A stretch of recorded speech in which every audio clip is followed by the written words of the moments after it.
board with missed extra points and field goals in their loss to New Orleans. So maybe some kickers that aren't seeing time now aren't even on a team that might be popping up on rosters soon. And not a whole lot to speak of there as they'll bring him down shy of the 20. They got 2 of the 3 they needed there. Leaves them with 3rd and just a yard. The good run on 1st down followed up by a not-so-good run on 2nd down. Now let's find out if they're going to stick with the run here on 3rd down. A lot of people would love to see some play action here. I say go with your best running play over your best blocker. On 3rd down, Devontae Freeman. And he'll get this up to the 30-yard line. Now hold everything here. We're going to get a timeout by the offense, as the clock will stop with 33 seconds to go in the first half.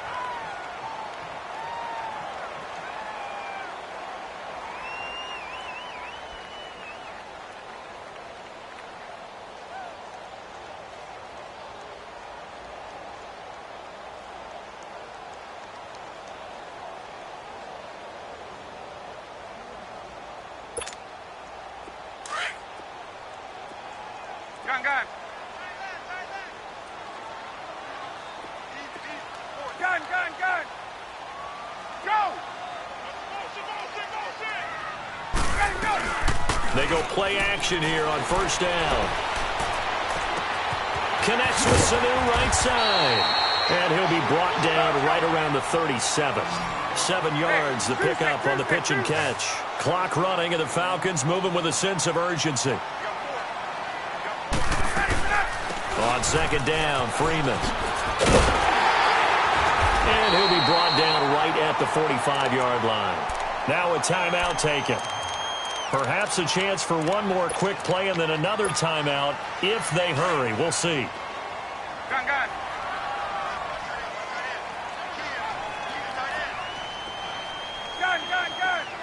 11.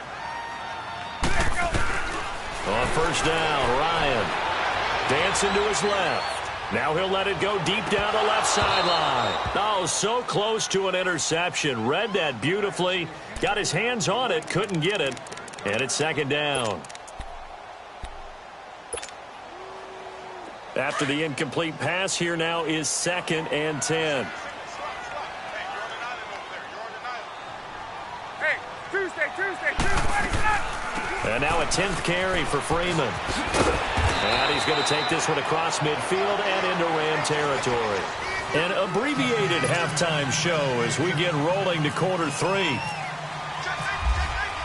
So a touchdown apiece. That's what we have to show at halftime as they head to the locker room. 7-7 our score. This is taken about 7 yards deep. And no run back here. This will be a touchback, and it comes out to the 25-yard line. Now the Falcons offense, they get ready to head back out here. They have a chance to break our tie here as we get a look at the first drive of quarter 3. And it's such a tone setter, isn't it? Because both sides trying to seize momentum to begin the half. What do they have dialed up that'll give them an advantage to move the ball downfield? Let's find out what they have dialed up. And that play going absolutely nowhere as he's belted before he could get out of the backfield. He already has 2 sacks to his credit. Now another tackle for loss. And you know how you can always identify who was supposed to block him? They're the ones helping up the person who just got knocked to the ground with the ball, right? Whether it's a running play or a pass play, they've got to figure out a way to slow him down. Maybe you chip him with a second guy. Maybe you just out-and-out double him. Maybe you make sure you take the ball. And the Rams got it. They bring him down. Aaron Donald bringing the pressure again, and that is his 3rd sack here tonight. We are seeing 2 really confident defenses imposing their will on these offenses in this game. Yeah, absolutely, going toe for toe. Just curious if one of these offenses can wake up a little bit. Is there any way they can find something that can pop, something big to knock them back on their heels? Aaron Donald in there again. My goodness, that is now his 4th sack tonight. Here's Matt Bosher now. And no room for error here as his first punt comes from deep in his own end zone. Take it at the 37. Good blocking there, nearly sprung him. As it is, it'll go as a 19-yard return. And the Rams are going to start this drive in great field position as they take over. Trying to shake off the interception from the last drive. He'll look to throw. Escaping the pressure right. And some room to maneuver. He'll wind up getting right about 4 there on the scramble, and it's second down. Okay, he's not going to get the first down, but this is still a nice job of buying some time and then running to get to the sideline and get out of bounds and avoid the big hit.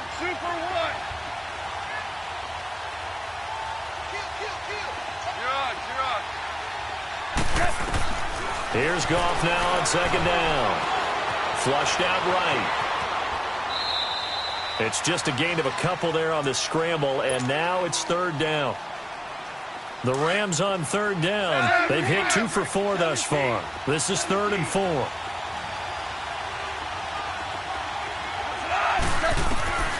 Now Goff. Eluding the pressure right. He may try. And he lost the football. And this is going to get out of bounds, so they will gain a bit of yardage on the play, actually, and they'll hold on to the football as well.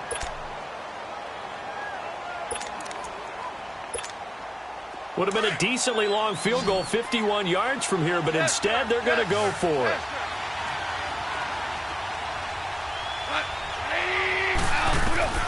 Back to throw, Goff. He's going to have his running back. It's complete. And brought down, but not before they're inside the 25. A big pickup of 12 yards on 4th down to keep this drive from stalling. On 1st down, it's Gurley. No gain on the play there, 2nd down. And Brandon, every running back wants to use their speed in order to get out in front of things. Sometimes you just have to be patient, let blocks develop. On that play, that didn't happen. Flush to his right. They find some open field here. He'll end up getting 5 out of that, but now they're looking at 3rd down. The Rams on 3rd down, 2 for 5 to this point. This will be 3rd and 5.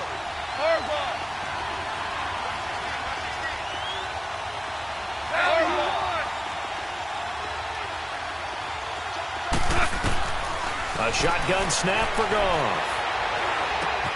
And that's caught left side. It's Woods. And he's able to pick up the 1st down before he's tackled right at the 10. They're able to convert on 3rd down, and that sets up a 1st and goal. 2 for 1.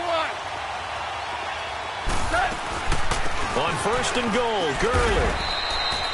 Only a yard that time, 2nd and goal. Tough first half for him, unable to put up the numbers he's used to producing. But with a guy like him, you and I both know it just takes a couple of explosive touches for him to make an impact on this game and on the stat sheet as well. They'll give it to him up the middle. And he will maneuver his way down to about the 7. Only a yard there, and that'll bring us to 3rd and goal. Now, they struggled to get him rolling on the ground in the first half, and that's sort of continuing here in the 3rd quarter. Yeah, but I don't think it's time to abandon the running game. I would say keep feeding the horse, and I believe he'll eventually reward them, especially as we get deeper in the game. And he's able to get it down to the 2-yard line. It'll be a gain of 5, but they do keep him out of the end zone, and now it's 4th down. Sometimes with the running game, you've just got to stick with it. Look, it's the 3rd quarter, no time to panic. But that also doesn't mean you just do it the same way you've been doing it the entire ballgame. Maybe change up some blocking assignments or run a few different plays, but stay with the overall essence of the running game. Gurley unable to punch it in on 4th and goal. And the Falcons able to muster together a goal line stand.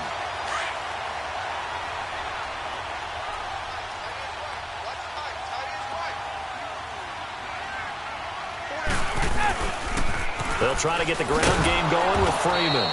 And he was very fortunate there to get out of his end zone. He maybe got back to the 2-yard line. Really shouldn't be a surprise. It's going to be hard to move people in this situation. You know they're going to bring the pressure defensively. Because I remember playing in these spots, and my coaches always say, don't be afraid to try and create a safety, too. They're going to bring pressure. And he'll get this only up to about the 3-yard line. The tackle there by John Johnson. But you know that old expression, it's not my night? It hasn't been his so far. I don't know if the legs are a little bit heavy. Sometimes having to hang out all day and play doesn't exactly play to your advantage, but it's been a tough go for him. And every time he looks up, somebody's there defensively. That was the same case on that play. It'll wind up being a loss of 2, and that's going to bring up a 4th down. So a short drop, but he's able to get it out, and this is a good kick. And we'll see what he can do on the return. That's going to go in the books as a 55-yard punt. Well done. And the Rams will go on offense here with a 1st and 10.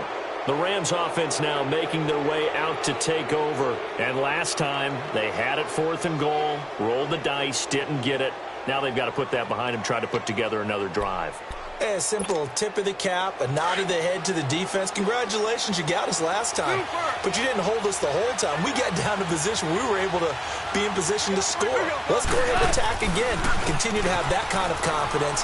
Not worry about the one play that didn't happen. And he's going to lose yardage here, as they will switch ends as time is run out on this 3rd quarter of play. Back now in Atlanta.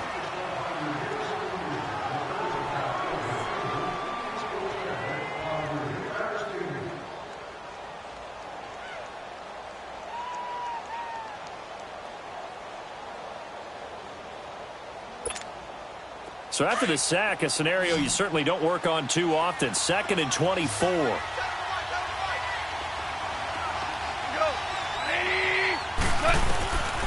Goff now looks to throw. Throw left side, complete to Cup. And he's taken down, but not before getting this across midfield and just shy of the 40. A really nice gain of 25 yards. From Falcon territory now, here's 1st and 10, right at the 40. Now a draw as Goff gives to Gurley. And able to push his way forward here for a good little gain. It's a 6-yard pickup, and it gets him to 2nd and 4. That play wasn't quite as big as the play that preceded it, but still, got to like the way they're moving the football, partner. Absolutely. Pretty good room to run on that last play. Yeah, they didn't get a 1st down, but still, you take runs like that each and every time, won't you? And the hit jarred loose. It's incomplete. Even without a ton of pressure in his face, it just shows how difficult it is to pick apart his own defense. Those guys are sitting back, and they're not playing receivers as much as they're playing the eyes of the quarterback when he delivers the ball. They'll try and pick up the 1st with Gurley. And he's going to have the 1st down yardage as he's down at about the 30-yard line. They're just 4 yards on the pickup, but that's good enough to extend the drive.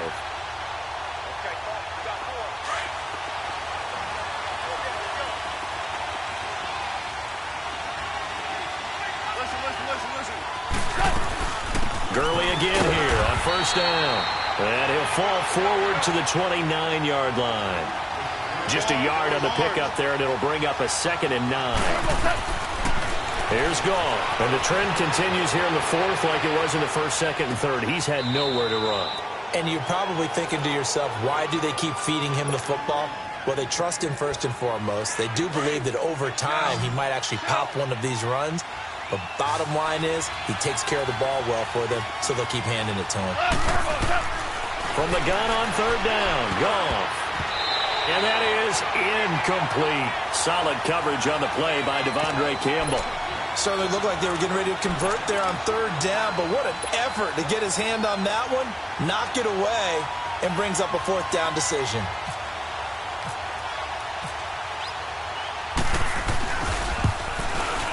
And Zerline's kick is good. And they take the lead here now at 10-7.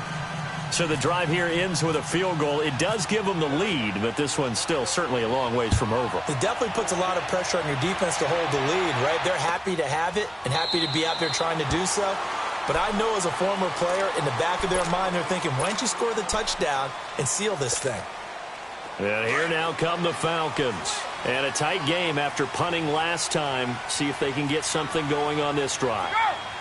As they head to the field now, with the game this close, you've got to feel there's a sense of urgency for them going on offense right now. But they have to do it without letting panic creep in and affect their play. A nice pickup there of 11 yards, and it'll move the sticks.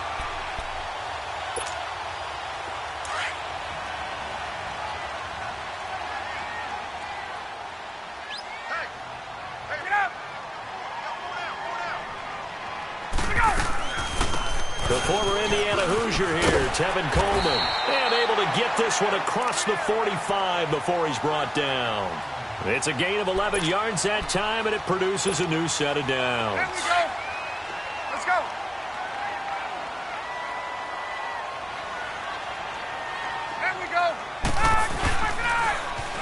carry for the workhorse tonight, Freeman. Finding room inside the 40. And finally brought down at the 38. 15 more there, and they're on a roll. It's another first down. That opening drive rhythm continues right into play number 3. Whatever they decided that they wanted to run before the game, it's working pretty well for them right now. Moving the ball downfield at a nice rate. And guess what? I think the chain crew might have to get a little oxygen over there. They have to keep moving downfield. And, a crusher there as it's intercepted. Picked off by John Johnson. And he will take it across midfield and down to the 45. Scoring has really been at a premium, and Charles, you got to tip your cap to this defense coming in here. Their offense, too, but this whole team coming in here on the road, getting a hard-fought win. I think the way that they're finishing this one up, an exclamation point on a terrific game. As you noted, hard for them to put points on the board, and they hold them down one more time and finalize things. And Duke Riley will get credit for the tackle.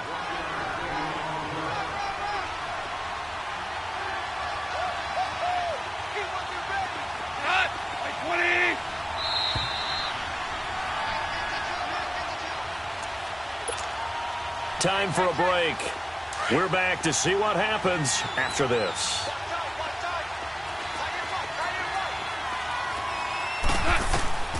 On second down, here's Goff. Escaping the pressure right. Throw complete right side to Cooks. And he is out of bounds inside the 30. 15 yards there on the catch and run. Absolutely ideal there. Get a good size play, get out of bounds. Well, you saw the coaching there. That is taught and it is emphasized. Get out of bounds, understand your situation, as well as just understanding the game. And he'll get this one down to about the 27. 2 yards on the pickup there. It'll be 2nd and 8. But they picked up a little bit of yardage there, and now, in this situation, should be in no hurry to run a play really fast. Let the clock wind down.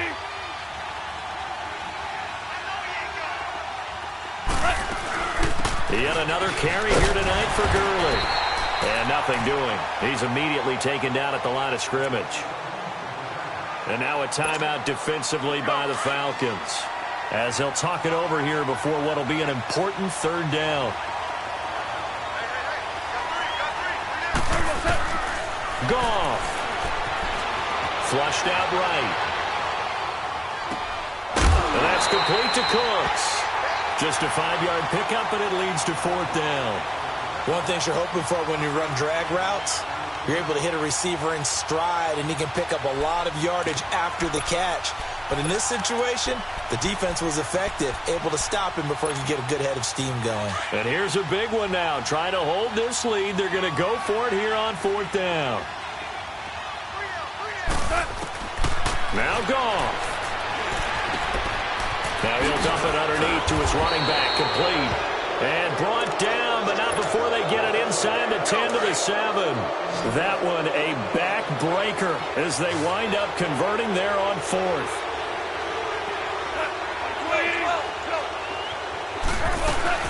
They'll try and run for it on 1st and goal. And he'll do a nice job here just to fight his way back to the line of scrimmage. They'll say no gain on the play, and it'll be 2nd and goal. I know the scouting report on him is that he doesn't possess the eye discipline to be an elite linebacker. And what that means is his ability to read, react, and make a play. But on that one, and he can't get a throw off. He's taken down. What a huge play at this point in the game. 2nd goal, last thing you need to do is get pushed backwards to take a sack. But he couldn't find anywhere to go with the football, had to eat it, and ended up on the ground. Goff now to throw. Now he'll dump it underneath to his running back, complete. A big play, but still not enough. Leads to a 4th and goal. Falcons going to use their 3rd and final timeout, as the clock will stop with just under 30 seconds left to go. So on now is Greg Zuerlein in a pressure situation. This is less than an extra point, just a 19-yard attempt. And Zuerlein's kick is good. And the lead stretches to 6 here. It's 13-7. So they get the 3, but you wonder now, is that going to be enough? Excellent question, because when I look at the smiles on that side of the field, they're a little tight, aren't they? If they had scored a touchdown there, those would be big half-moon grins right now, because they'd feel a whole lot better about their position. And a touchdown in the other direction, all of a sudden they're down. Here comes the Falcon offense now as they get set to take over here. One possession game, time very much a factor. How does the offense handle this situation? Well, in a lot of cases, they should be somewhat relaxed. And I know that's counterintuitive because this is a pressure situation. But this is Friday practice every week of the season. You go over this situation, having to go downfield, limited timeouts, got to get out of bounds. And he can't get a throw away. He's taken down. Aaron Donald in there to drop him as the clock continues to roll. My man, it's been a rough night for that offensive line, and it's only getting rougher. 5 sacks now that they've given up in this contest so far. It feels like the witching hour out here, doesn't it? Okay, stupid question. What's the witching hour? Yeah, the witching hour. That's when everything goes haywire late at night. Back to throw. And he will find Ridley on the left side. And he's going to be out of bounds right at midfield. We'll go.